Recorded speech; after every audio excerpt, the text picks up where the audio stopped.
Good afternoon, dear audience. Good afternoon, dear colleagues. The last time we met in this format was in September last year, and it takes my breath away to realize how much the world can change during such a short period of time. It's not only COVID that changes the way we live and work, but now we have the big question, is freedom something we can take for granted, or is it something we have to fight for? Today we will not discuss politics, although our minds are with the Ukrainian people. And I believe that if everyone, everywhere in the world, pushes hard to become better at what we are and what we do, then actually the world also would become a better place. So today we'll try to cover what we at Estateguru are good at and what we'll try to become better. The setup for today's webinar is a bit different from the last time. We've divided it into 5 parts. First, we start with a brief overview of last year.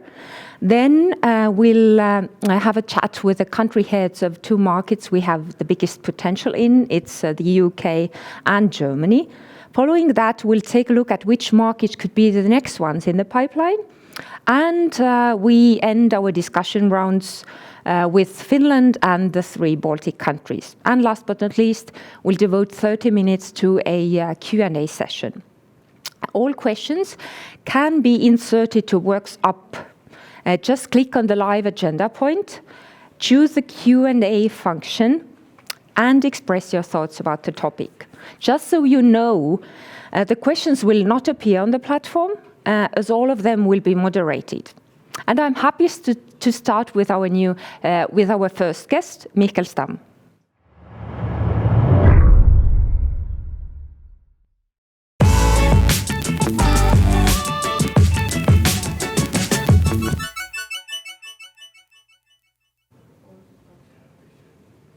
So I'm happy to start with a brief review of 2021 together with our CEO, Mikael Stam. Hi, so Mikael, hi. Mikael, what would you bring out first? What comes first in your mind when you think of 2021? Yeah, first of all, hello everyone online. So last year was another great year for us. So we did, when talking about main, for example, KPIs, then actually we did 200 million of loan sales, which is a new record for us. So it was almost 80% more than previous year.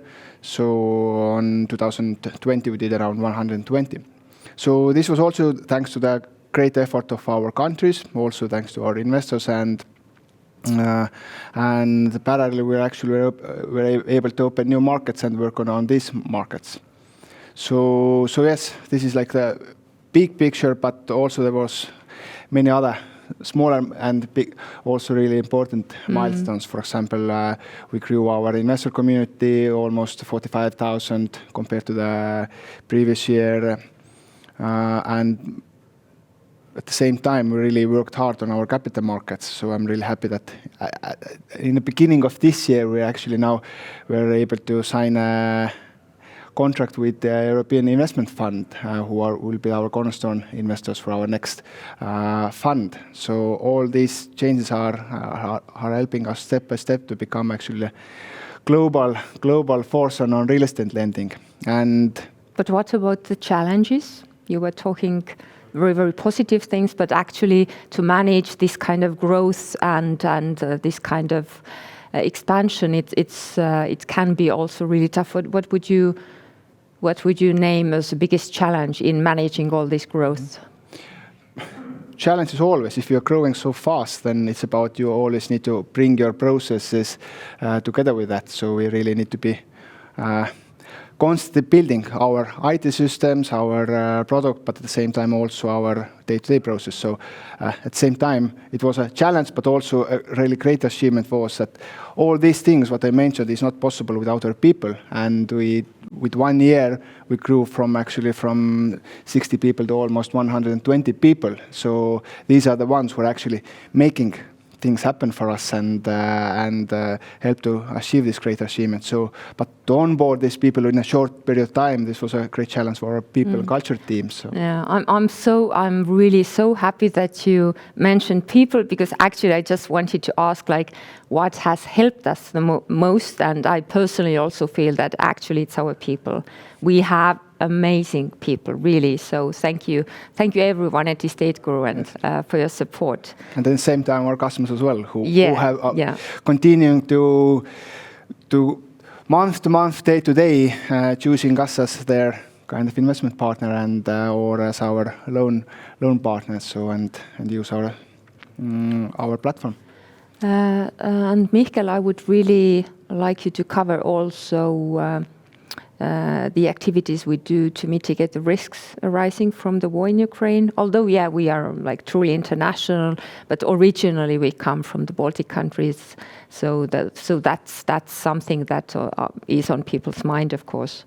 Yeah, of course. I think this is something people come and ask also us, and we need to kind of emphasize today. So first of all, I think what we need to understand, Estateguru is already the international company and one of the biggest in continental Europe. So we have operations in many countries. We have already investors from 100 different countries working for using our platform.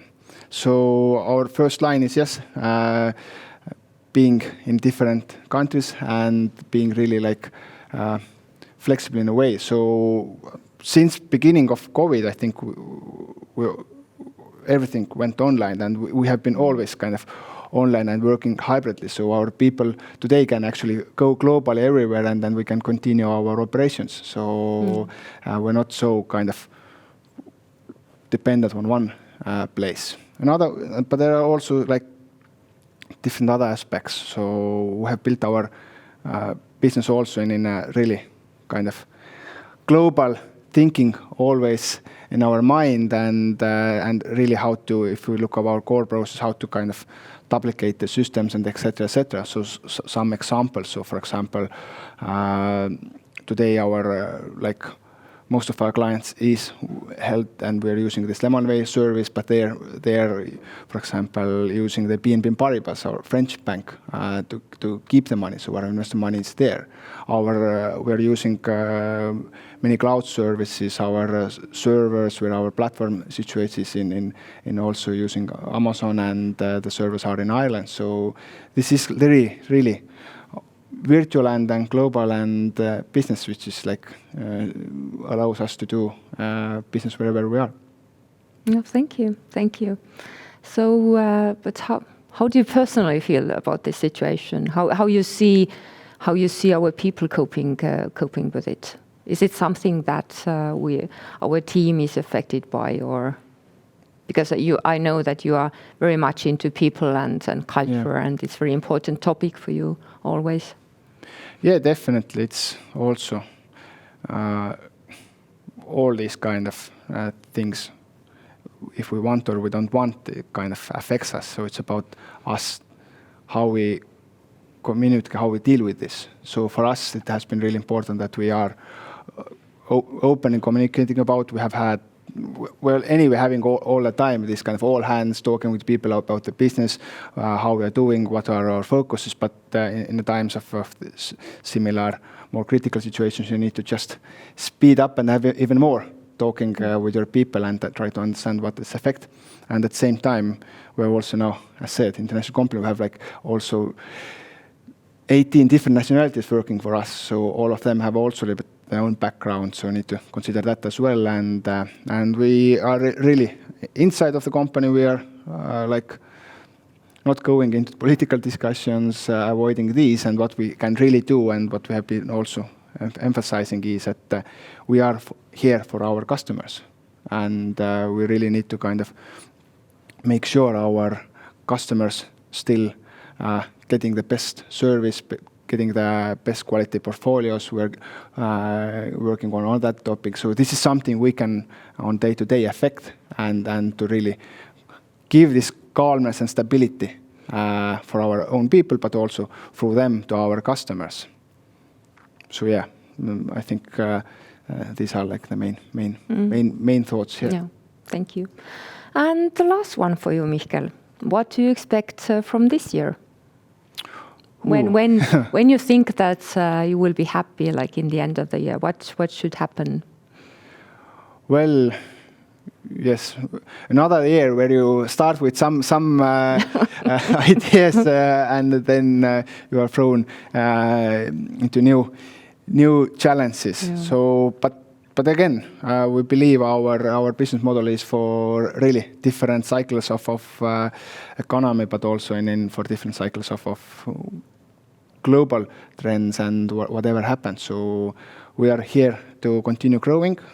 So expect to really continue growing our business, which means definitely looking into new markets, working on our product roadmap, and hopefully soon there will be also interesting opportunities for our clients and customers to become even once again more part of our journey. But this is something we will be telling a little bit later.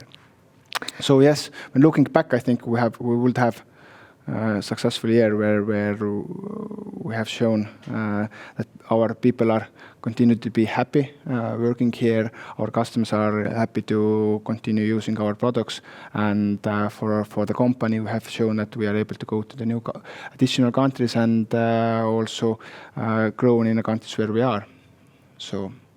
Thank you, Michael, for your insights and input. And I'm happy to invite now here to Jens, Björn Kombacher, and Ross Gandhi.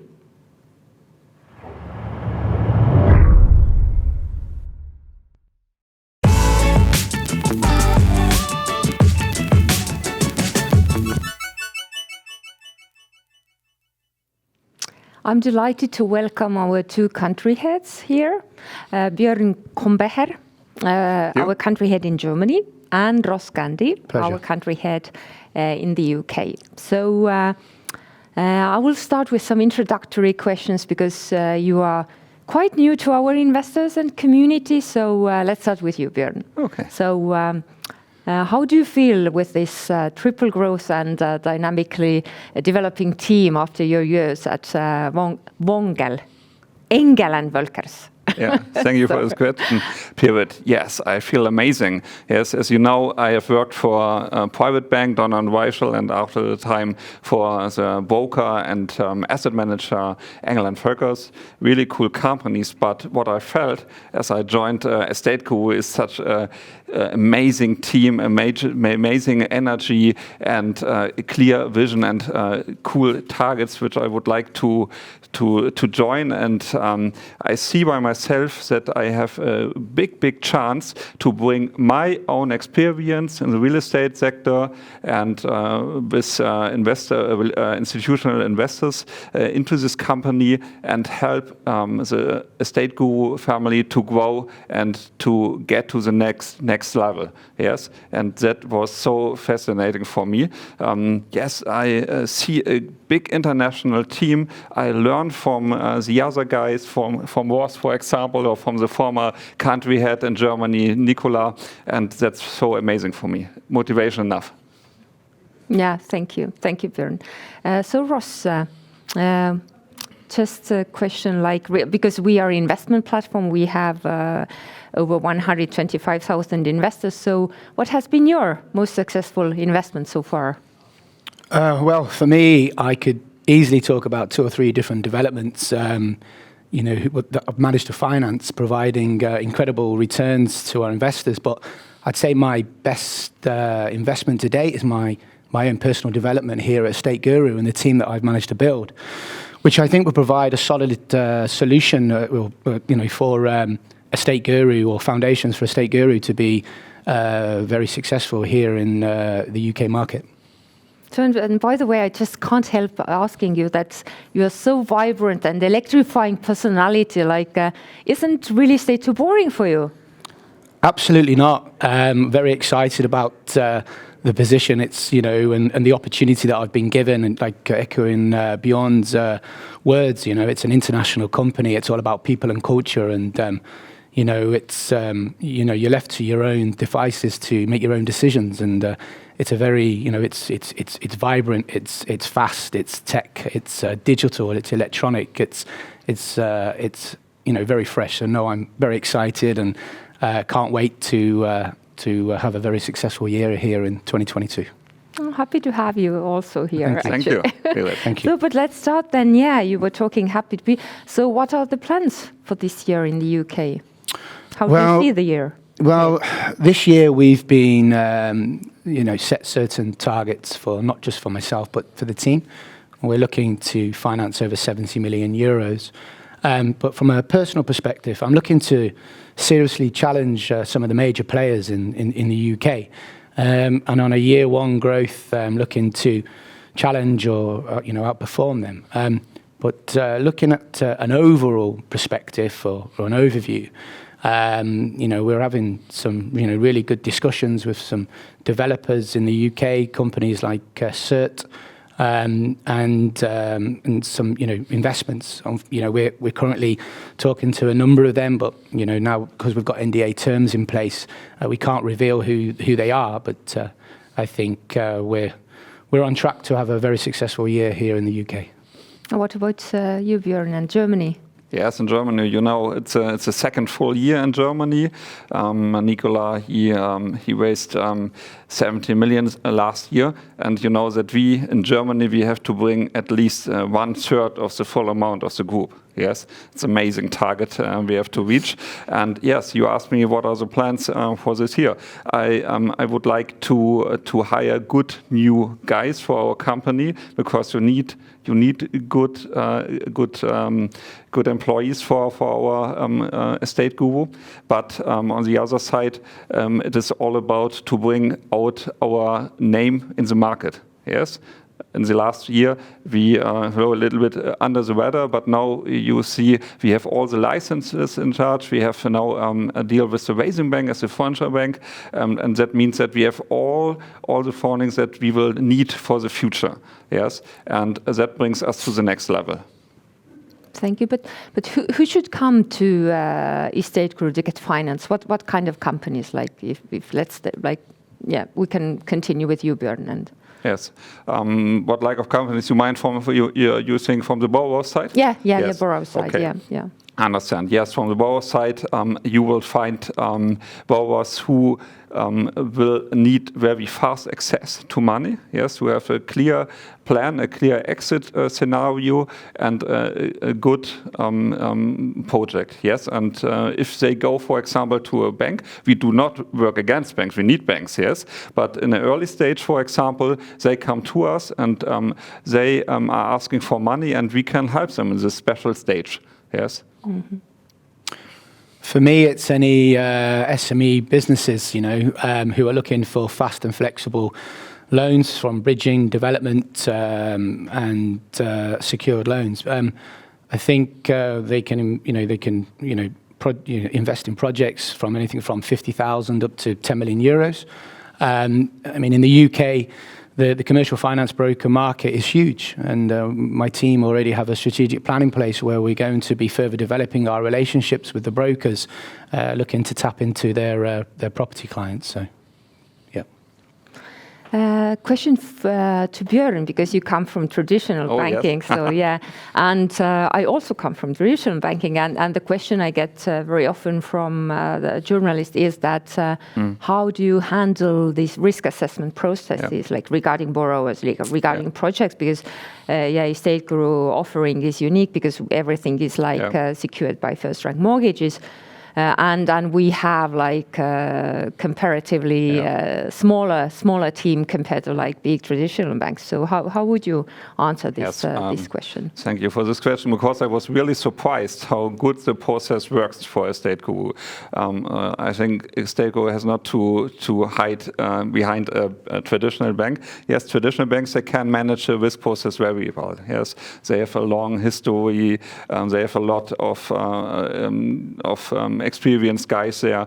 But Estateguru has their own track record. It's 7 years on the market. They have a good process. And what we tried, for example, in Germany, is to add this really good process and add, for example, some other risk components. That means that, for example, we have our own head of risk in Germany who is able to manage the risk process. But first of all, we have the loan managers. Yes, they are very good educated, and they see if the project will need the criteria or will need all the criteria, and then it goes to the risk manager. And then we have to use, for example, legal DD. We have valuators, and that makes the process very confident for example, investors, and they can trust us. Yes, and on the other side, we are a fintech. Yes, we have a very clear process, and that means for us that we need not a huge number of personnel to do this. We have a clear and lean process, and that will help us to minimize risk. Yes. And I think the same goes for the UK, actually, that we have head of compliance, head of credit risk in your team. Yes, we do.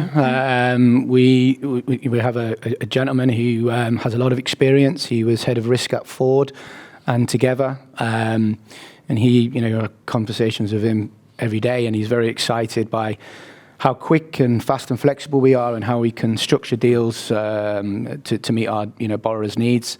And he comes with a lot of experience, so very excited to have him on board.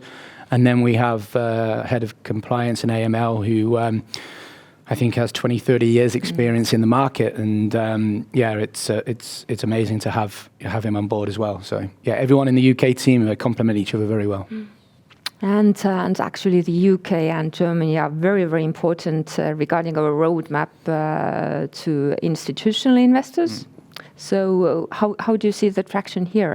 And one question, it's a tricky question that, we are moving our second headquarters to Berlin, but should we perhaps move it to London regarding institutional money? Okay, I would like to answer to your first question before I answer the second one. Yes, I was working for a bank and Engel Völkers and regarding to institutional clients, and I see here that there's a big chance because the appetite is in the market. And if you imagine, if you are institutional clients, I mean a family office, pension fund, insurance company, or a bank, you name it, you need a good risk return profile, and you will receive it if you go to our platform.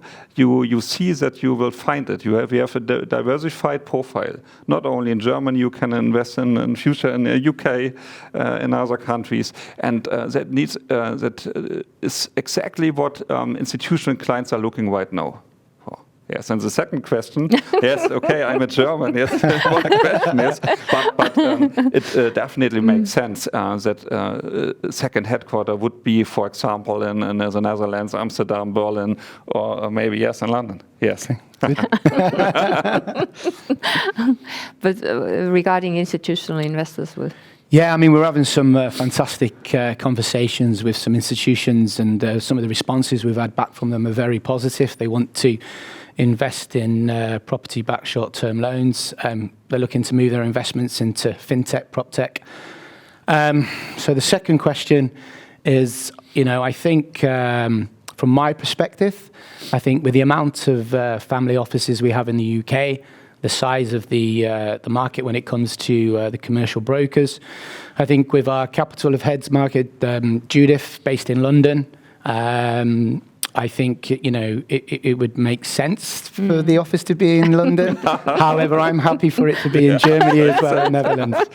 So yes. Thank you so much, Ross and Björn. It was so nice to talk to, and I want to really thank you for your work with your teams. I was in Manchester and Berlin last week. We were filming our third series campaign video. And I really, it's amazing, how strong and professional teams and passionate we have in Manchester and Berlin. And talking about Cedars, one hint, actually pre-registration starts next week. So perhaps it's a good idea to sign up to our communication on our platform. But thank you. And I'm welcoming our next colleagues from Spain and Italy here.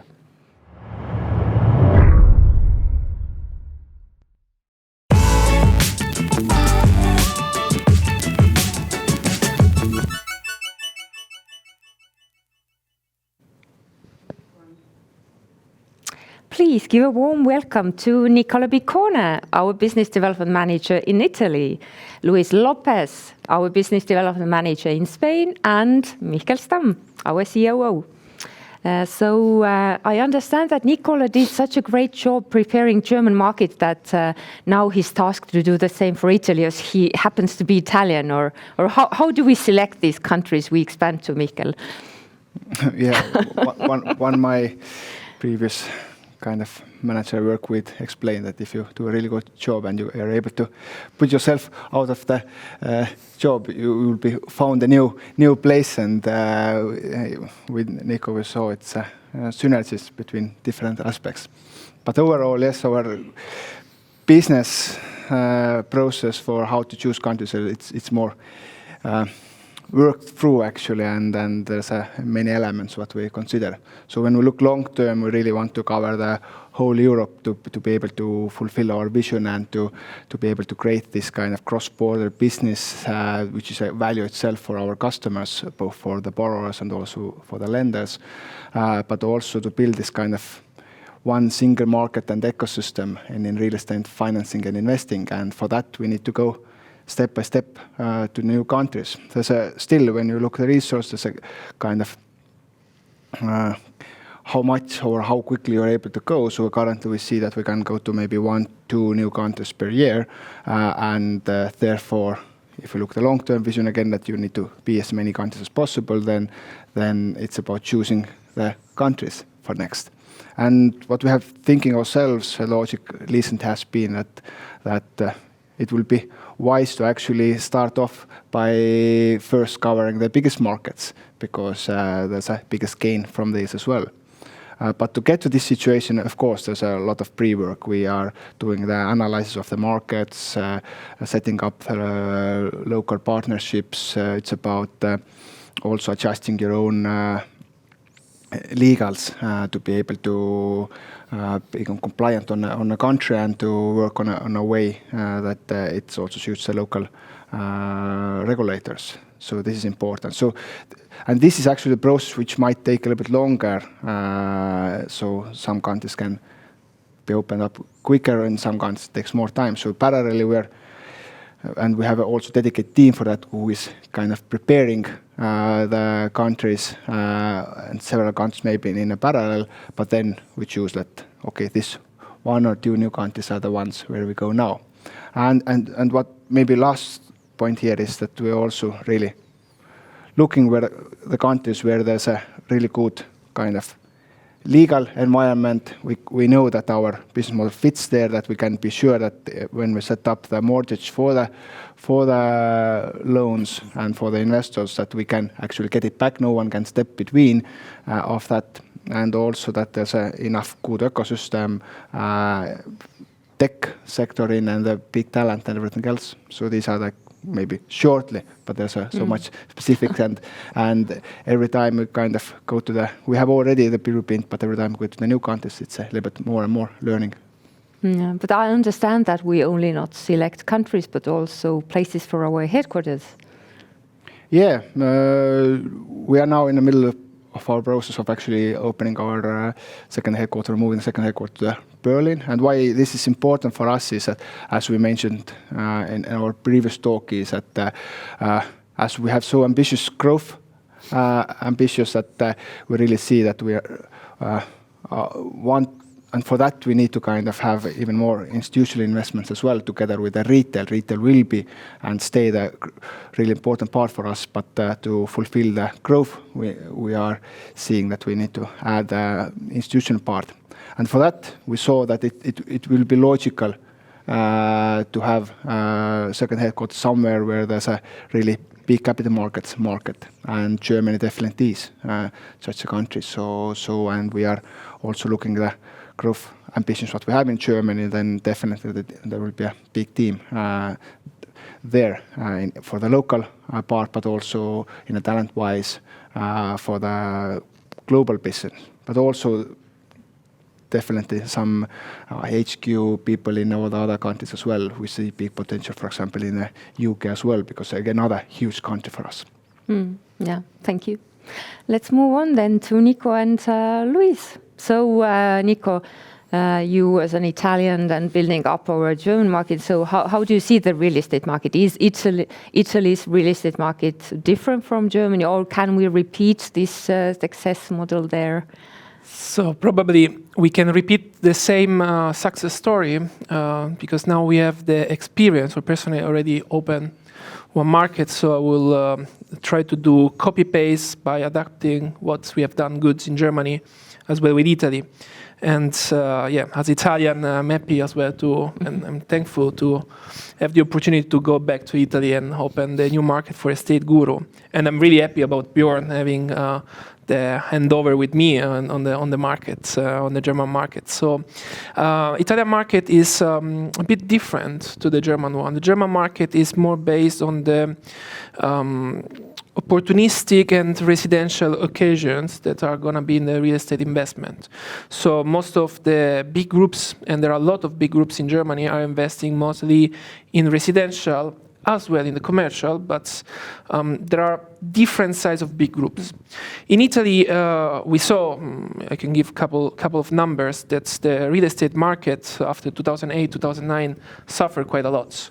And the crisis came to 2013, that is defined as a annus horribilis, so in Latin, the worst year, or the horrible year, because the transaction volume was dropping of 25% of the previous year, and the prices went down to 10-15%. But what's happened from 2013, also thanks to the Expo in Milan in 2015, the investors, the big investors, start to believe again in the Italian market, and they brought a development till 2018 that's growth 10 or 15% every year. So from 2018 up to now, we have a really stable market, and the Italian market is basically separated in two kind of big cluster. So the private investors and the big institutional. The big institutional basically looking for opportunistic or stable, so core plus investment, and we are talking about mostly commercial. So they are looking for the high fashion streets in Milan, or the historical center of Rome, or in the big streets of Turin. And so we are talking about a market with around 11 billion of volume last year. Big investor in the commercial. But if we open a bit the markets on the financial market, last year there were 50 billion of financing transaction. Some of those also refinancing, so we are not talking about new loans. But the 50 billion gives you the idea how big could be the financing market in Italy. Italy is a market where the private is making the most of the real estate transaction in the residential. So Italy, since the 70s, actually is one of the biggest country for pro capita owners of assets, so real estate assets. So the aim of any person that is 25 plus is to try to acquire real estate for himself. And so also after COVID, the market continued to grow because that shows how the investors do believe in the real estate market as well in Italy. Out of the fact that many groups from Germany, France, US, China, and also a bit of time ago, Russians were moving the capitals and the investment to Italy. So it's a nice market. We are talking about the third country of Europe. So it's one of the biggest country in Europe. And I don't want to talk about the weather because it would be a different topic, but it's a nice country also as a quality of life. Yeah, so the real estate market has a nice growth since the last 10 years. So this is really positive. And this is what we are looking as Estateguru for the expansion. Really good insights. Thank you, Nico. Really, thank you. Very helpful for our Italy's market. So, but Luis, you've been preparing our Spanish market. So yes. How do you see the situation there? What are the pros and cons of entering like Spanish market, and but who are the target groups we could talk to there? Okay, thank you. I'm trying to prepare the Spanish market for Estateguru. I'm there. And this is the most important topic, that the people is waiting for a person who is able to speak Spanish, to be present, and I think the person is waiting for me. What I'm waiting for Spain is to gain contact with the borrowers and to explain that we are able to finance in good terms on transparency, flexibility, and quickness.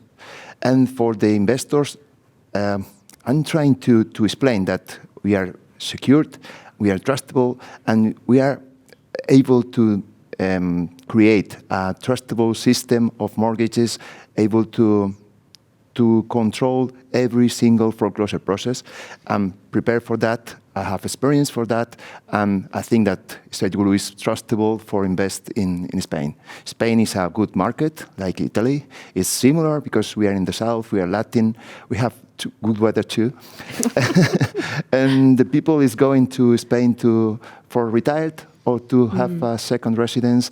There is so many transactions. There is 45,000 transactions per month in the last year. It's a good market. There is several type of transactions. There is a lot of land plots to be developed, and the banks are not financing. So it's a good opportunity to finance that type of projects. There are good projects, and there are, as there are most, there will be bad projects. My work is to decide what are the good ones, what are the projects where the developers are ready to invest their equity. So if they invest their equity, why not to finance in a good loan to value and to be able to register the first lien mortgage and to have already to develop and to take the interest and to refund securely and quietly. It's something that have happened for centuries in Spain, but now there is Estateguru who is able to offer technology, quickness, and security. No, thank you. You're welcome. By the way, actually, we could have had here the fourth guy from the Netherlands, because we have the country head for the Netherlands, but he will start 1st of June. So perhaps, Michael, you can comment like why the Netherlands, what is the outlook there, how we see this market fitting in to our business model and roadmap. Yeah. Netherlands is also kind of follows the logic what I was explaining previously, and for us it's also from both sides. There's this real estate opportunity, but also the investment opportunity, where you see there's already community building up from the retail side, but there's a lot what we can do for the institutional side as well. So tapping into these markets is important for us, and definitely the Netherlands are really good in technological advancement, so it makes it easier for us to go there in a way to establish these partnerships there. So and we have also had our first people there, so many things come together at the moment, and will be interesting for us to really tap into that and start doing business there. No, thank you. And by the way, yeah, Luis, you mentioned that everybody expects to speak in Spanish, like in Spain. Yep. So I can share the good news that the platform will be available in Dutch, Spanish, and Italian by the end of the summer. So good news, yeah, because I remember when I joined 3 years ago, then we did a huge survey, and the biggest feedback, like from the free comments, was that please provide us a platform in Italian and in Spanish, because yeah, we have quite like passionate community out there, although we haven't been there, but we have like 8,000 Spanish investors already and 5,000 Italians, so it will be quite a competition between you two. So Take it easy, man.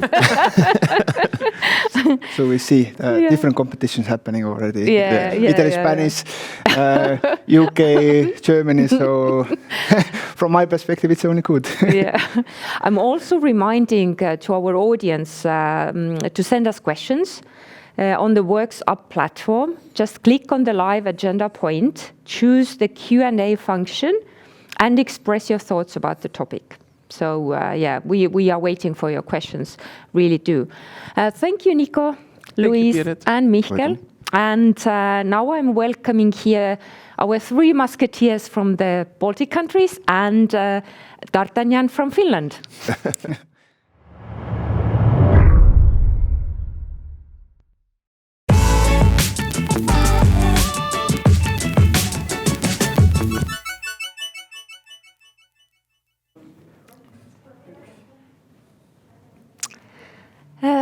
guys. And please welcome Mihail, our head of sales and acting country head of Estonia, Aleksandrs, country head of Latvia, Arturas, country head of Lithuania, and last but not least, Matti, country head of Finland. So actually, when we met last time, it was in the end of September, then I think that the most acute or kind of top sort of mindset question was that why would developers come to Estateguru to get financing instead of approaching a bank?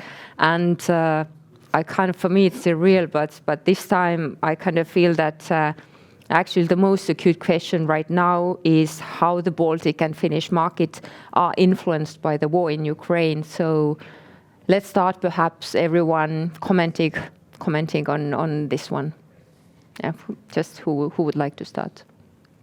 No, I can start maybe from the side of Lithuania. So basically, we since long years already we haven't had any type of war conflict or any military conflict in let's say in 1,000 kilometers away for long years, and the most important thing which it brings to the communities is uncertainty.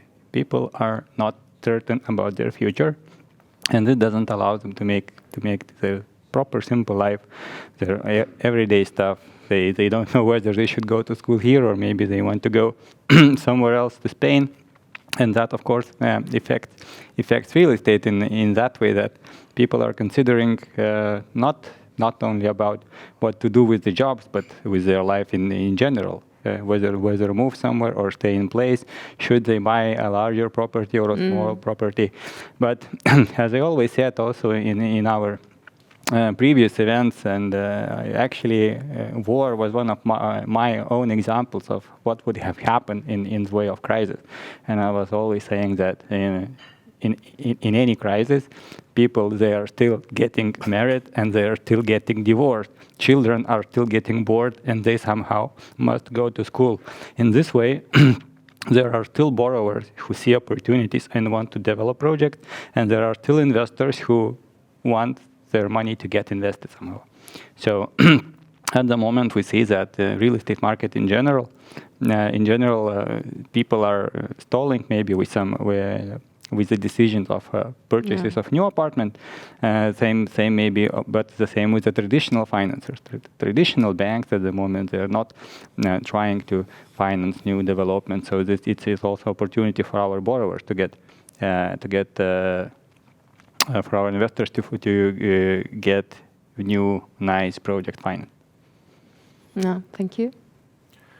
Well, I think in Latvia now the biggest impact we are having, if we're talking about specifics, that during the last months or two, the construction costs spiked really, and if we look at the last year's February, the increase was 17%, which is huge. Yes, we had increase for the whole last year, but it was steady. You could have forecasted it, and most of the developers had tools how to cope with it. Today, as Arturas said, that's the time of uncertainty, of adapting to new situation. And, well, humans have always adapted and found their ways how to live and how to live better. So, yeah, the market in Latvia is now finding ways to continue, how to build. We have heard from a number of developers that the amount of calls from the clients is declining, but still the sales are happening. The last year in Latvia was one of the best years in terms of quantity of deals. So the demand is there.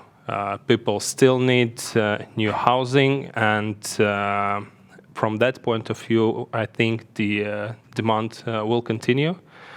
The prices for the real estate are always following the cost and are always following the inflation with a time gap. So today, for some smaller developers, morally, it's hard to start the project because they see that the costs have increased in 15-20%.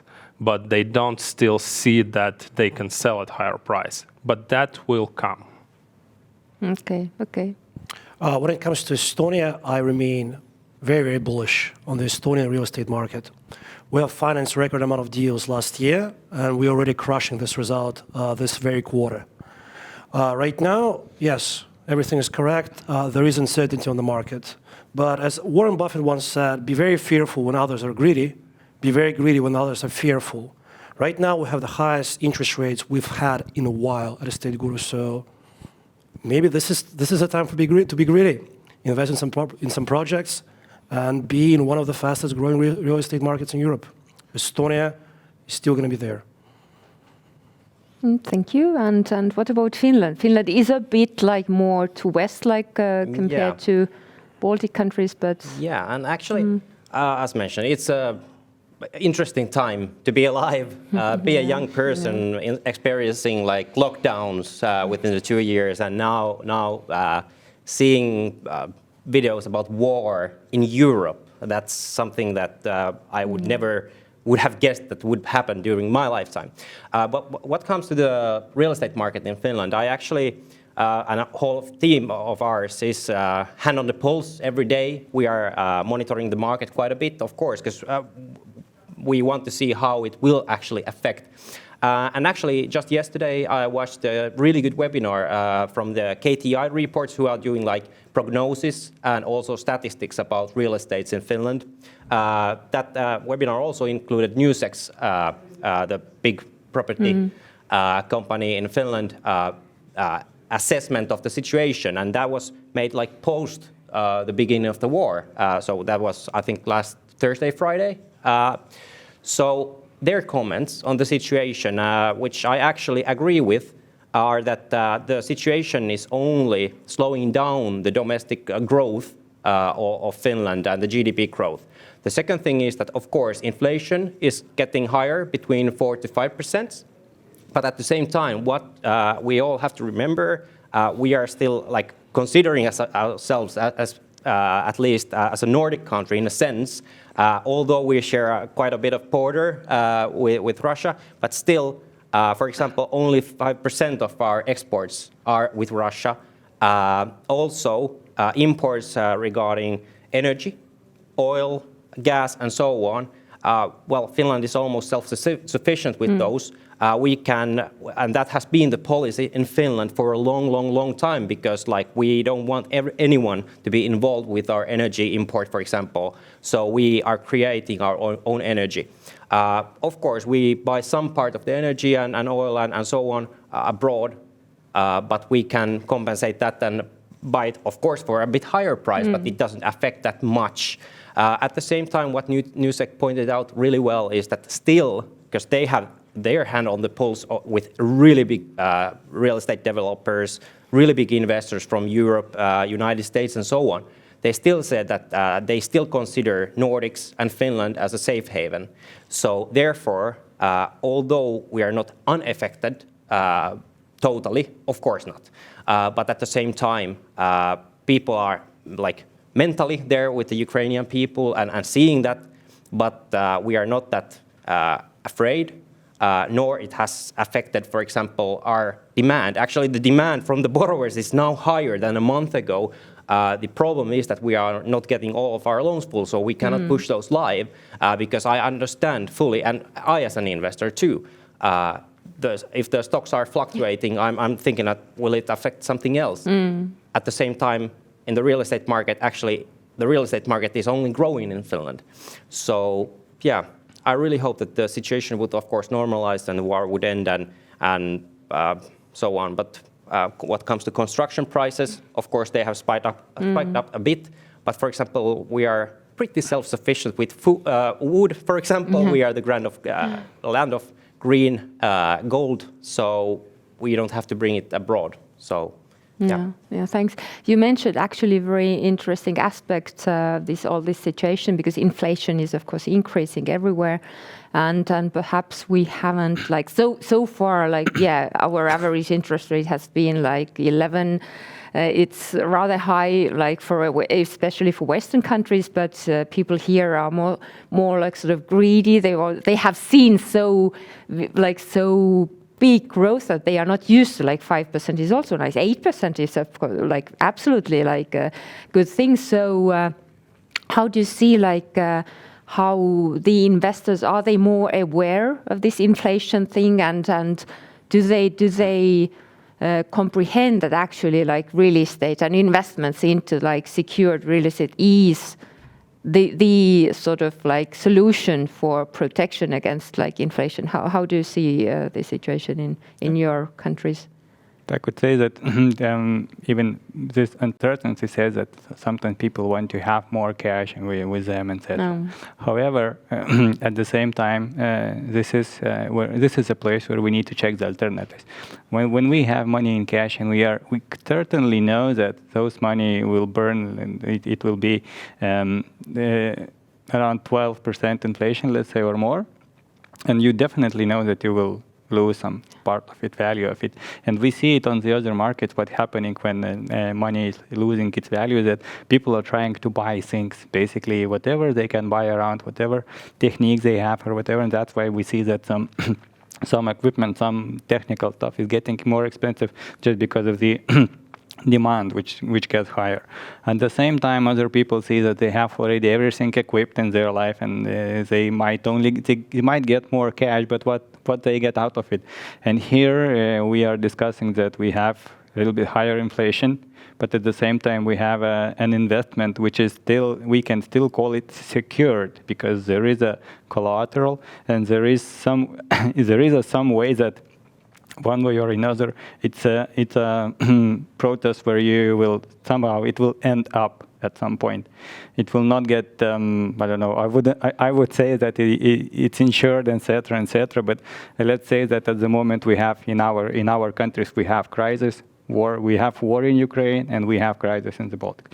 So which is caused by the war. So in this crisis, we still have collaterals, and we still can get the value out of it. And those people and those investors who have this money and they don't want just to burn it away, they are doing those investments. It's still something that you cannot just buy and go and buy the brick or the apartment yourself, because it's for some of the people it's still too expensive. You don't have 200,000, let's say, separate euros. But if you have 20 or 30,000 euros and you just put it under the bed, or my apologies, put it under the bed or somewhere else, and it's not secure. It's not secure to keep it this way. So definitely lots of people are still looking for the way how to make secure investment.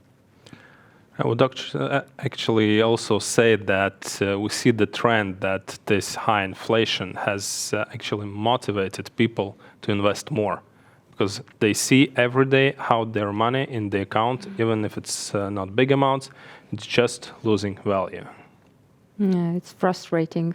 Well, I mean, I think it's always important to consider what options do you actually have when it comes to investment and when you have capital.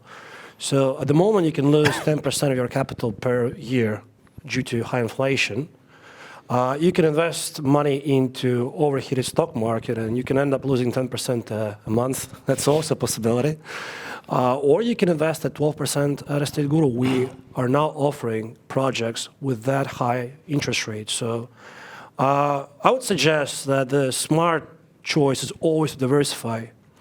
And we have to address the fear of investors, because I mean, we're asking them to invest into real estate markets in the Baltics and in Finland, countries bordering with Russia.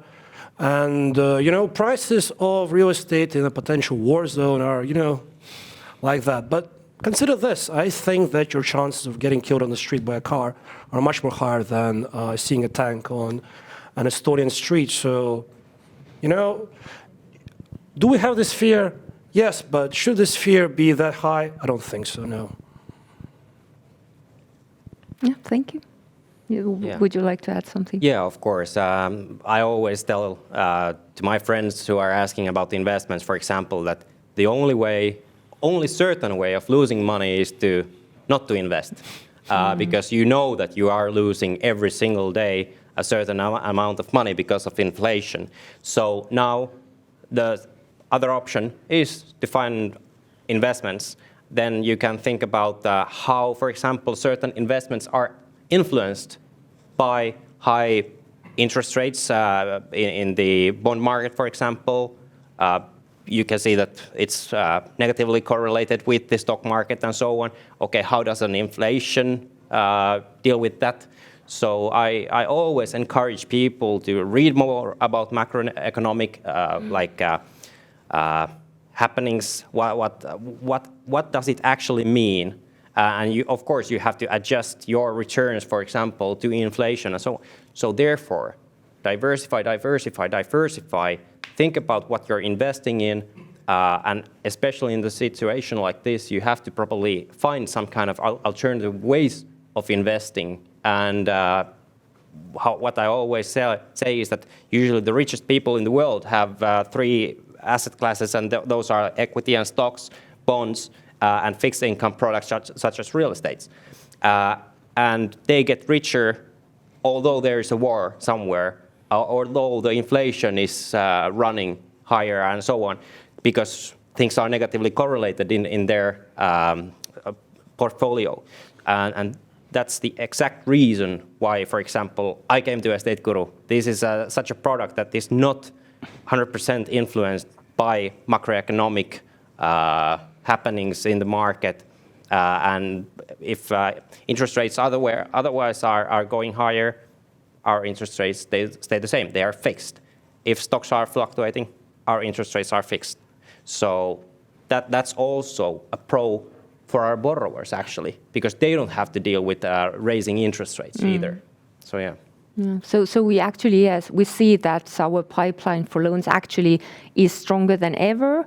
But do you see, like, because it's still like sort of this uncertainty you mentioned and increasing prices, do we see any increase of defaulted cases or how we see this slide?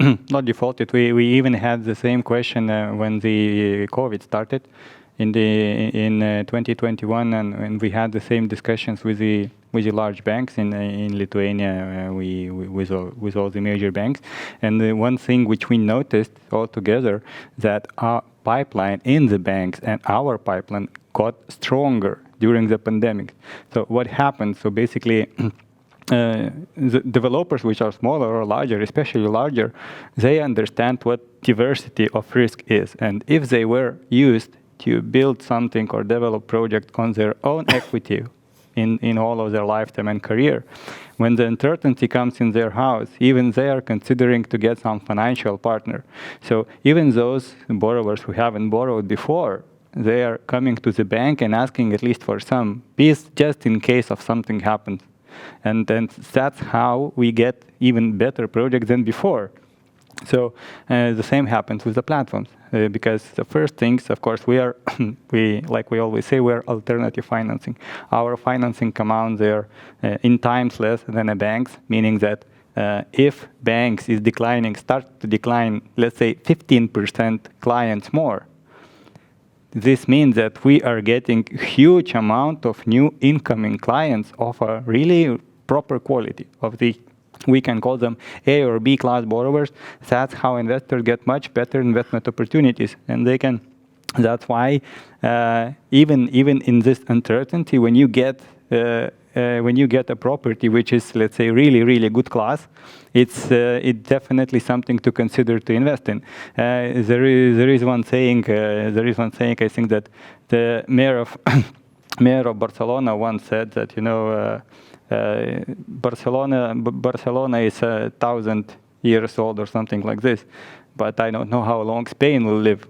Basically, the flag may change, and many things may happen to the city, but mostly the city stands. Of course, people who are from Poland, they might tell me that Warsaw during the Second World War got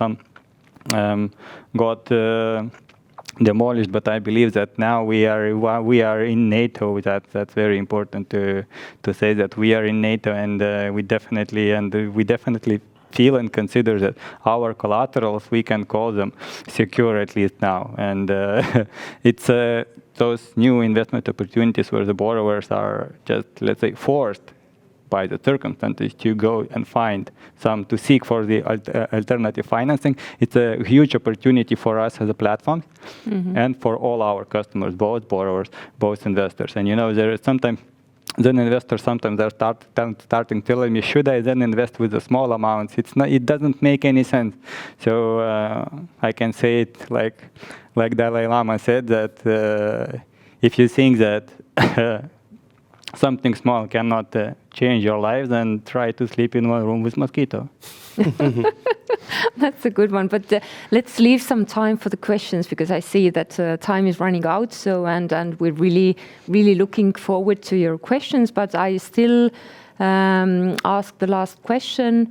And what was it? So yeah, of course we can't predict the end of the war. No one knows how, when. But what's your personal sort of feeling, or what's your outlook for this year? How do you feel, and how, personal, not corporate view or anything, but just personally. Actually, adding to the previous question, I would say, and mentioning the pipeline, we do now see that, and we have a lot of deals coming to the platform from commercial real estate, from the hotels, and actually this uncertainty creates opportunities where developers can buy properties with a lower price per square meter. And we are now working on several potential projects where the loan per square meter will be very low, and these will be really good commercial projects and loans.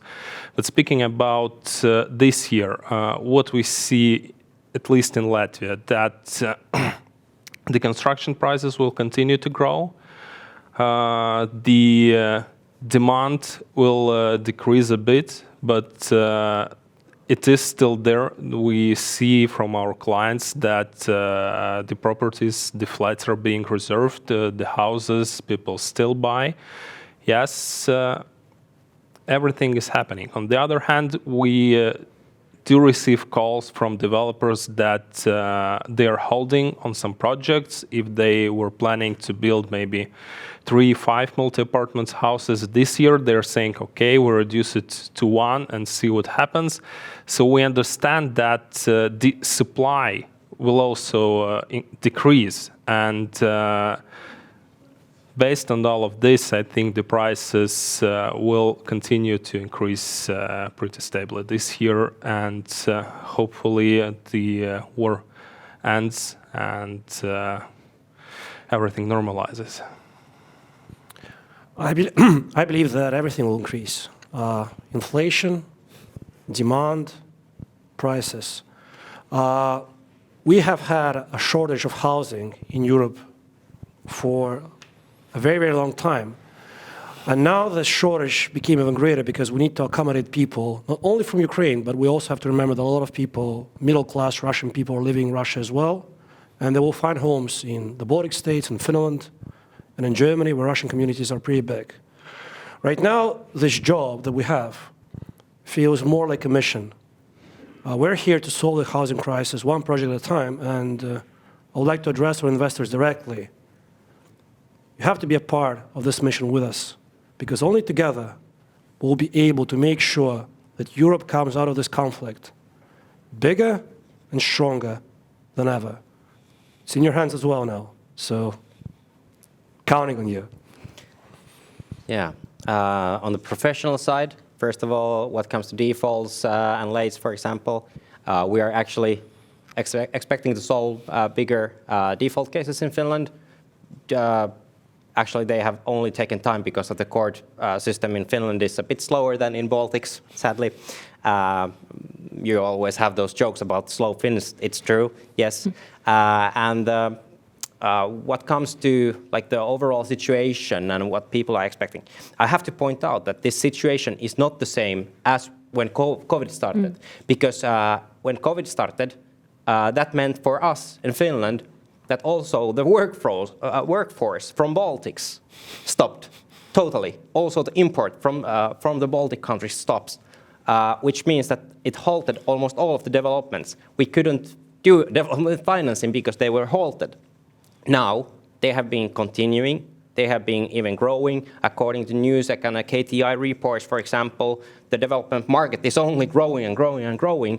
And now people can move freely. We are getting more workforce from even further away and so on. So this is a totally different situation than 2 years ago for us, at least in Finland. And I won't even be commenting on any other countries because I only know Finland. And what comes to the personal side, as you asked, I'm expecting to see my dog puppy grow that we got a month ago. So that's my business for the year on the personal side. So really expecting. Thank you, Matti. Last but not least. So, well, one more also important thing, how I see this year, that most important that the right side will win. And that's at the moment one important thing to understand that which affects the real estate market, that we are bringing in the refugees, which also changes the market in not in some good or bad way, but basically the difference, there is some difference that, so let's say that in September students will still need go to universities, they will still need some dormitories, they will still need to some rental apartments, etc. And imagine that at the same time we have a pretty large amount of refugees already here, which are also staying in those apartments which were used for rent, and this will become a problem, and it will somehow also increase the demand for such an apartment in let's say in a half-year period. At the same time, of course, developers, they are also feeling this thing, and investors, they are as well understanding that thing. So I do believe that when we check even our results as of now in Lithuania in Estateguru, we see that we are on target. How it is tough, but we receive calls from the borrowers. We are getting new interesting projects in, and we are talking to investors who are still eager to invest. So we are not maybe, let's say that maybe we are at the moment not a rocket, but we are still a skyplane. So just keep up a good work and everything will be fine. Thank you so much, gentlemen. And it's time for questions.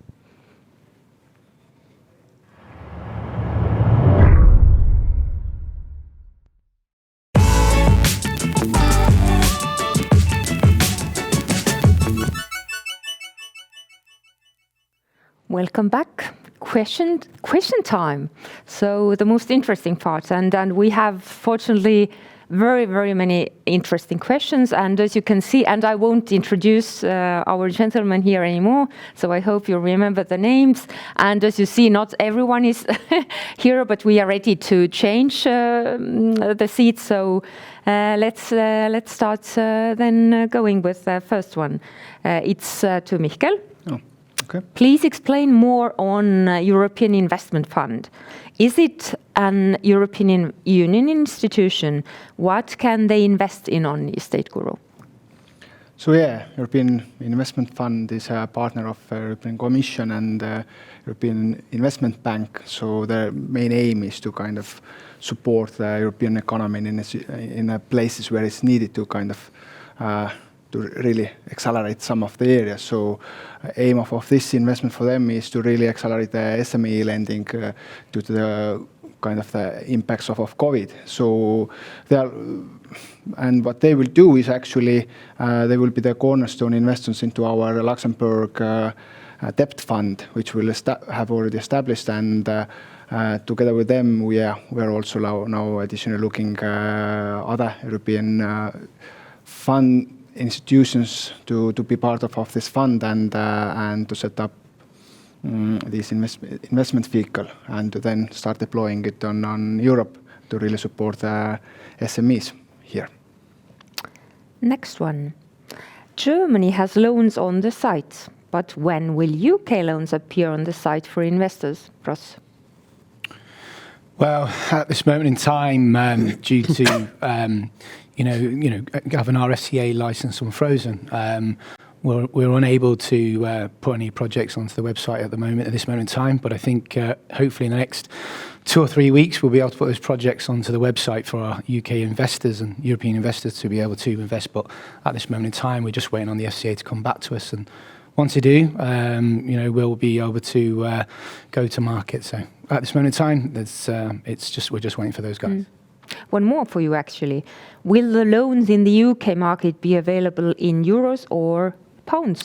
Well, here at Estateguru, our systems, everything's done in euros.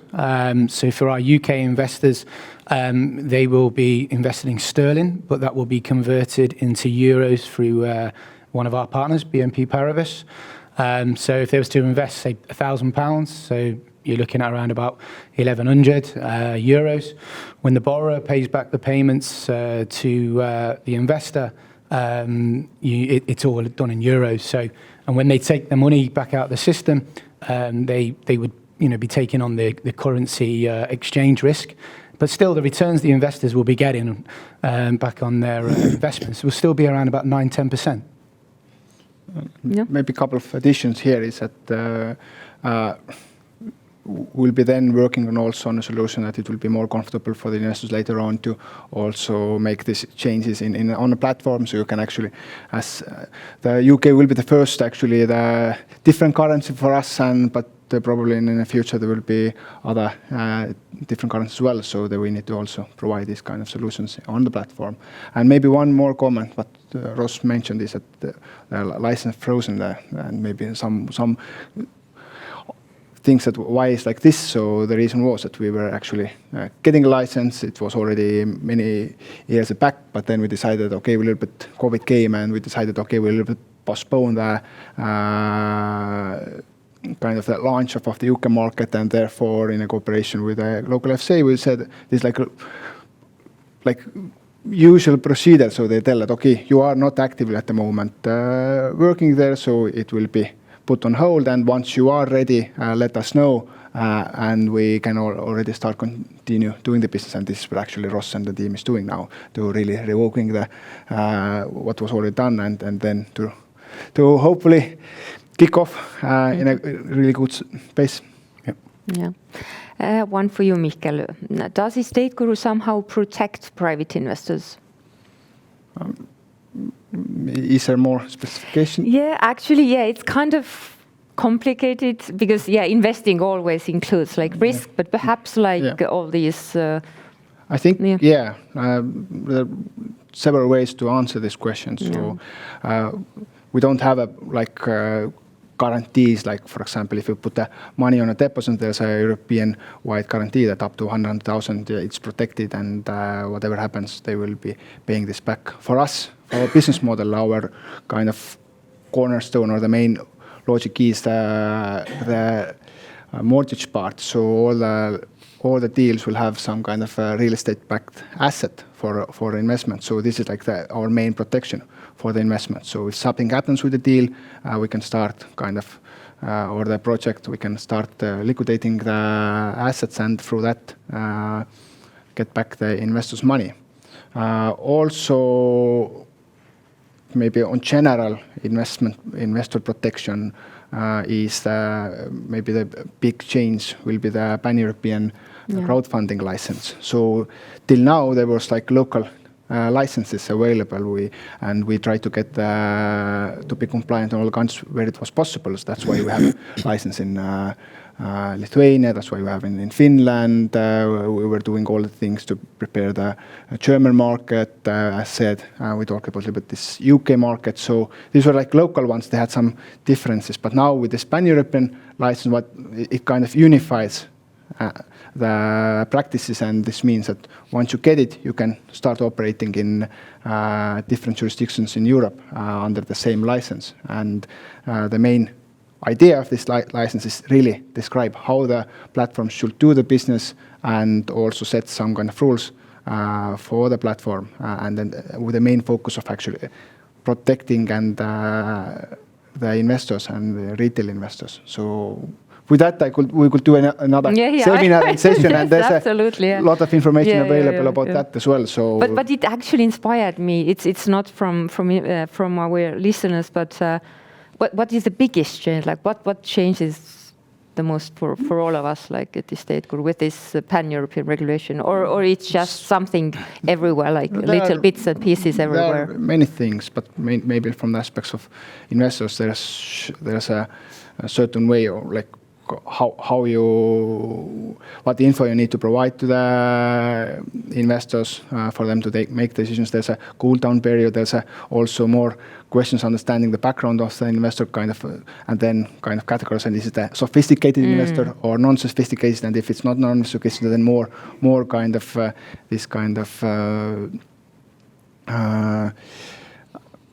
risk topics you need to explain to these investors. So, and there's also official way of how to kind of handle complaints, where to turn to if you feel that the platform is... Actually, one question is about complaints. Like when a private investor wants to complain about something, then how? What are the channels, or what is the process of? This is like also something we need to also prove that we have this process in place. So today there's also a separate place, for example, on our webpage, you can find it and make it. For that, we need to register it, we need to answer it in certain time, and also let basically regulator know that these kind of things, the questions has been. But this, I think, is more extreme when people is really not that happy about the service, but it's always, you can turn to our customer support, talk with our specialists in this department, and they will provide you all the answers to questions. There's also blog, news, everything where we share all the information to be available. But I think like most often, like the email. Like is email with, is So short. This was short about kind of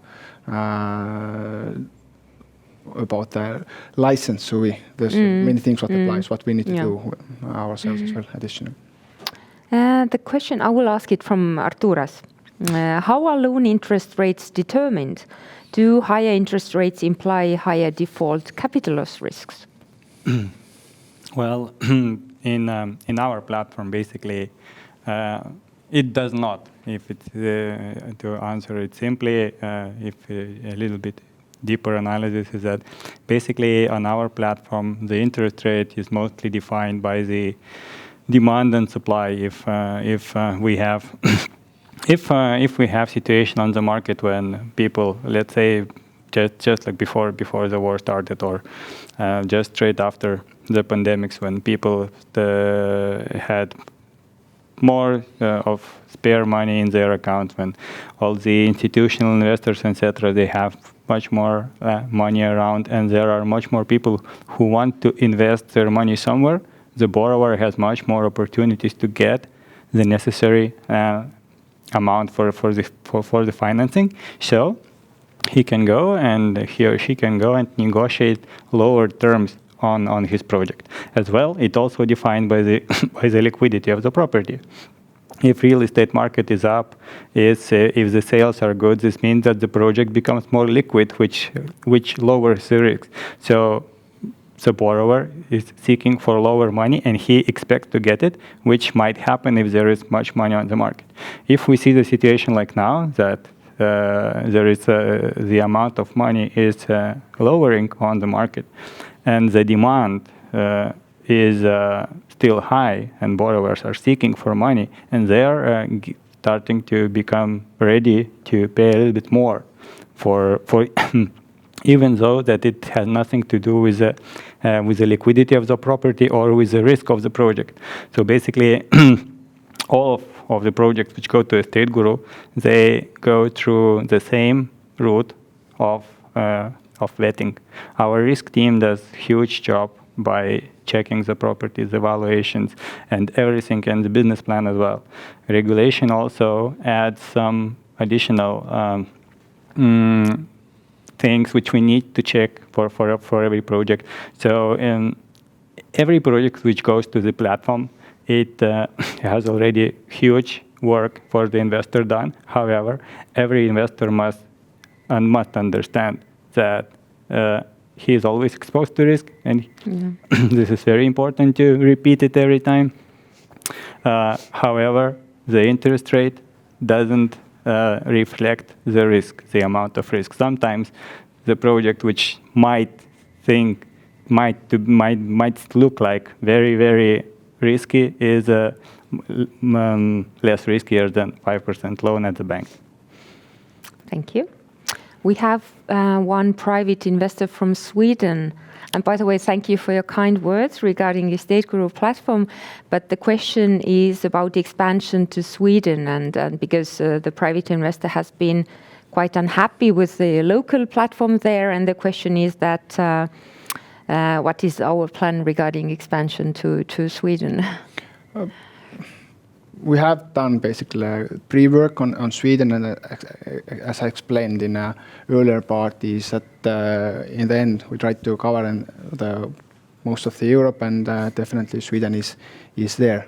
But the exact date I can't promise, because Sweden at the moment is not yet on a hot list of our next operations, where we deploy also team on locally. Actually, it goes well with the next one. Are there risks with Estateguru growing too fast to too many new countries at once, like while expanding to too many countries like at once? Yeah, maybe I can start, and maybe somebody wants to add additionally. So this is what we have been doing actually also consciously, that definitely is where in our business, when we are handling the investors, kind of facilitating the investors' money, and also doing it in with a way of lending it out to the borrowers. So if you kind of expose yourself, I don't know, let's say 100 times growth, so you need really to be sure how you then, I don't know, build your portfolios, or how you mitigate your risk on a local level, and especially if you move to the new countries. So our approach has been that actually then let's do it like step by step. So, and also learn in all the markets where we go. So it's also, even though we have build processes, and these are quite similar to all the countries, but there are still local particularities, and that's why we have the local expertise there, with the local team, with the local risk people involved, so that there's a local element as well. So somebody who knows all the corners and all that, and this is like really critical. So yes, there's a to sum it, we are kind of balancing in a way that we are able to also parallelly build our process, build our credit decision systems according to the local countries, and to be sure that once we go and start allocating more resources on capital-wise to these countries, that our portfolio stays in good shape. And this has been, I think, one of our good things what we have done and shown over the time, that the portfolio has stayed quite healthy, and this is something we really aim to keep in the future as well. I don't know, maybe country experience as well. At the same time, yeah, such type of growth is also comes naturally. Basically, what we did now, we have built a proper skeleton for our product, and at the moment when we want to expand to another country, like Mikael just explained, we mostly need only local expertise, because we already have a proper skeleton which is proper operational. And second most important thing, that at the moment when we're getting this pan-European license, that makes that is a game changer for us, actually, for cross-border platform, because we would know the exact rules how we can play on every court in Europe. If we wanted to start any business before, we had to go to the local authorities to understand all the local business, how it works, and so on and so on, and so how to serve same investors who want to provide a complaint. That was also one of the main topics, because whom should deal with complaint if such arises from some country. So now all of those questions, they are answered. So for us, expansion is simply a natural thing, and it's at the moment less risky than it was ever before. And it would be, at the moment, it would be much more convenient for the investor from anywhere in Europe to get into such type of investing and to protect his rights in case he wants to do so. So, and second aspect of this question is that our borrowers, they are not only local. Lots of people, they do something on their domestic market, but they are also considering that they could do something abroad. With our expertise and with our financing, they like it and they would like to expand it to other countries. And this is also a product which we would like to provide and which we are providing and which we want to provide, and we have rules for that. So our growth is absolutely natural thing. Very, very good comments. Thank you. Maybe two aspects as well, quickly, is that first of all, there's also like growth speed is a little bit different. So if you compare, for example, Lithuania to Germany, there's already the size of one deal is a little bit different. So Scale is different. So Björn can maybe comment more. So average in Lithuania, what is it? Let's say 500,000. And in Germany, it's average more than 2 million right now. Yes. Yes. So this means that already you do maybe similar amount of deals, but then eventually you end up in different volumes. So, and also what we are aware is that once we are already kind of more experienced in the country, then we can really scale it up more quicker, and that's why the healthy split between retail and capital markets. The question to the one who checked Tableau reports this morning, because I didn't. Hello, congrats for the event. Thank you. What about the secondary market in the platform? What is the total volume comparing with the primary one? All in all. All in all, secondary market is kind of a convenience solution for our investors who want to kind of exit earlier. So overall, the term is anyway quite short term. I think in the average it's like 12 months. So most of the people are waiting till end of the project cycle. So, but for the people who want to exit earlier, yes, this is a possibility. But overall, it is like marginal compared to the main business. Actually, the question also to you, Michael, because you also take care of product development. Is there anything in the pipeline, like Estateguru debit card, that allows investors a direct access to their earnings cash in their account? As I have, for example, in my Swiss broker, especially in case you offer different currencies in future for the investors, this would be useful. Yeah, this is something we have had it for our longer term roadmap, but not in a short term. There's a business case behind it, so we'll keep you posted on that, but nothing on a short term. So, but I think the first phase on this would be this app for retail investors, which is work in process. Yes. Yeah. Risk-related question. Would be fantastic to know why the late loans, for example, more than 100 days, are not default, but continue waiting for solution without more details what is happening with the borrower. Perhaps Arturo, because why I keep asking those risk-related questions from Arturas. Arturas has been with us for 5 years. 5 years. So, and I think in Lithuania we haven't had any default cases or we had cases which went through the default, but nothing is lost. Everything is repaid. And So, but as long as still dealing with it on a daily basis and successfully. But the main thing that I always try to compare our loans to some things which happen in people's life to understand it a little bit better for a larger audience. So I always compare loan or to a marriage, like financial marriage.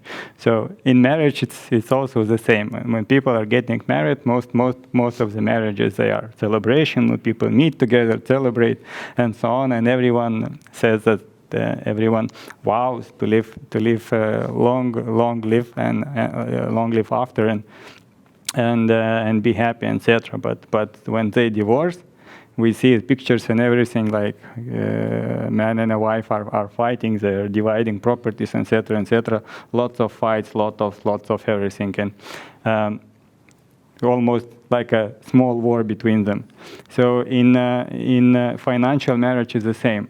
When loan is is repaid on time, when the borrower is happy to pay and his project is fine, everything is fine. Everyone pays the money, and we as a creditor, we don't need to make any additional moves for them, and everything is smooth and clear. But when the fight starts with the borrower, basically our average loan to value is around 60%. So when we come to the borrower and say that today is the day when you have provided us a collateral of 1 million euro worth, we have given you 600,000 euros, we are taking it, and thank you very much. So as you see, and as we could predict, borrowers, they are not very, let's say, happy with that, and they're trying to do whatever they can do to stall this process and to do something about it. So in order to, first of all, prevent the borrower from any type of the harm to the process, we are not stating anywhere our further moves. The thing is that we are international large platform. Among our investors, we have people who invest, we have competitors, we have those who check on our platform in educational reasons. That's absolutely fine. But that's also the place where some information could be leaked. So in order to prevent any type of leaks to our competitors, to the borrower or someone else, we are not discussing the steps which we are making further. However, sometimes it comes that people are simply not familiar with the terms. So in order to start the procedure of default in the right way, it takes us 100 days only to start it. So basically, we send one letter to the borrower officially. We must wait for his answer for 30 days. After 30 days, attorney sends another, and then it's another 30 days, almost 90 days, for 3 letters. And if the borrower doesn't respond, so for 30 days, we have nothing to write. There are no potential updates for this, but it absolutely doesn't mean that something is wrong with the process. Basically, at least, let's say in Lithuania, the shortest possible term for the default to get recovered is 100 days. So 100 days, everything is just smooth and nice. And it can take up to 500 days, yeah, like we had on our platform in some countries. So, but however, we also, I must admit from our side that the goal of Estateguru is to serve the best interest for our investors. So sometimes the borrowers, they are providing us with an evidence that there is one or another payment pending somewhere in the bank, and he or she might pay very soon or in a month, or something is happening which might definitely change the situation. And in our opinion, it's a little bit better in the favor of investors to recover this loan 1 month later with some late interest payments, etc., rather than start default procedure, start calculating some penalties. However, the cost of this procedure would be significantly higher. So sometimes we do not start this process in 100 days just in order to keep it in favor of investor, to keep the process in favor of our investors to receive their money back. I think, by the way, that you just covered another question which was related to this topic. What do you think is not too long? Is it not too long, 3 years for selling a property in platform?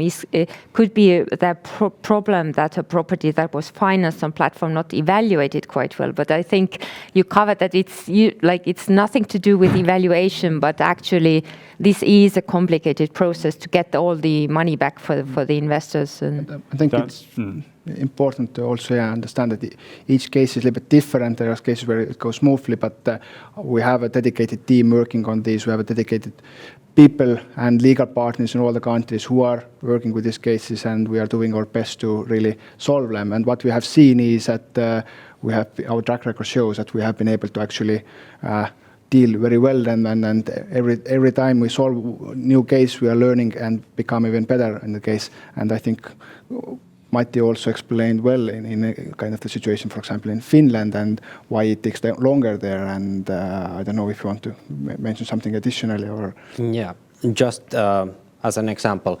I think Artturas actually summarized the situation with the borrowers pretty well using the comparison of a marriage. Everything's fun and play until it isn't, right? We've all been there. But the thing is that sometimes, if it's 100 days or whatever, it's costly to start the default process. Sometimes there's no point of starting that. Sometimes just project takes 100 extra days. For example, as I explained earlier, was that in Finland, due to the COVID, for example, and high construction prices, they stalled the projects for a while. For example, for 1 quarter, that's already 100 days almost. And that means already 100 days of late. Then the other thing is that with defaults in Finland, not to go into specific cases, but for example, 2 cases that I have pretty clearly in my mind is that it took 10 months just to get the subpoena to the borrower. It's not from our side. We actually started dealing with the default right away. Right away when there was the first late payments and we noticed, okay, the borrower has run out of money, we have to deal with it. We started the process, but the court in Finland, again, is slow and they don't actually work that well internationally especially, which means that we have to help them quite a bit. And after all, we could deliver the subpoenas and so on. Then it takes just time for the court to make the rulings. Then when the ruling is there, they give it to the bailiff. Then we are trying to push the bailiff, but because it's the bailiff's work is clearly defined in the laws in Finland what comes to debt collection laws. It just takes a lot of time for them to put the default case into the public sale, for example. They have to, for example, notify the other debtors if there are such and so on. And that is what we are dealing with. As mentioned, we are using, at least in Finland and I think in other countries also, the best legal offices in the whole country. As a lawyer, I can guarantee that. And we are dealing with them. They are doing really good job with the defaults. We have everything in place. We have the documentation in place when we are doing the projects. And for example, now we are not expecting any capital loss for the investors. Just what I'm, of course, sad about for the investors, and I also invest in Estateguru and I have money in those projects, is that it just takes time. But hopefully we are able to recover the whole principals, interest, and hopefully even the default payments. So hopefully they will. One Maybe still quick one, possible? Question on that topic. So okay. it's like still almost 95% for portfolio is performing really well, and this is something what we're aiming to do actually. That you could have 0 risks and then you can't do any volumes. So our aim is to even ease that there is some level of loans what are not happening as expected, but to be strong on these areas where the things don't go, and this I explained. And what is important to understand is that we have this real estate backed. So if you are, for example, using some other investment vehicles, I don't know, for example, stocks, and you buy into some company goes bankrupt and is liquidated, you have nothing. With real estate, you have at least this collateral what you can sell, and this is like the main benefit for us, I think. Yeah, and if I may add one point that I always tell to the investors is that actually with stocks, you are dealing with capital loss almost every day, 10% here or there, you know. Sometimes it's up, sometimes it's down, sometimes up, down with 30%. You are doing actually a capital loss. You are having losses with your principal. At Estateguru, what principal loss is currently like 0. something percent, where like with promilles or something like that.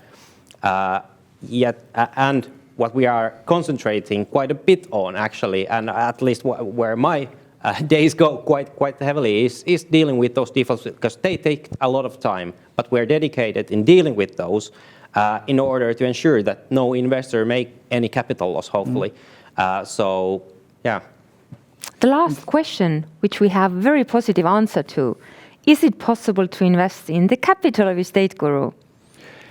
Yeah, this is in our hearts. That's why we have actually done already 2 rounds in Cedars to allow some extra even involvement with Estateguru. And as we kind of already hinted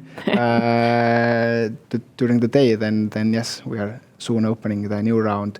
Next week starts pre-registration. So to hopefully there's always risk associated with all of the things as we continue saying. So, but if things go well, then to be part of also Estateguru success story and take part of this, how we as a company grow. I would love to end actually that every one of you would wish something for our listeners. So thank you.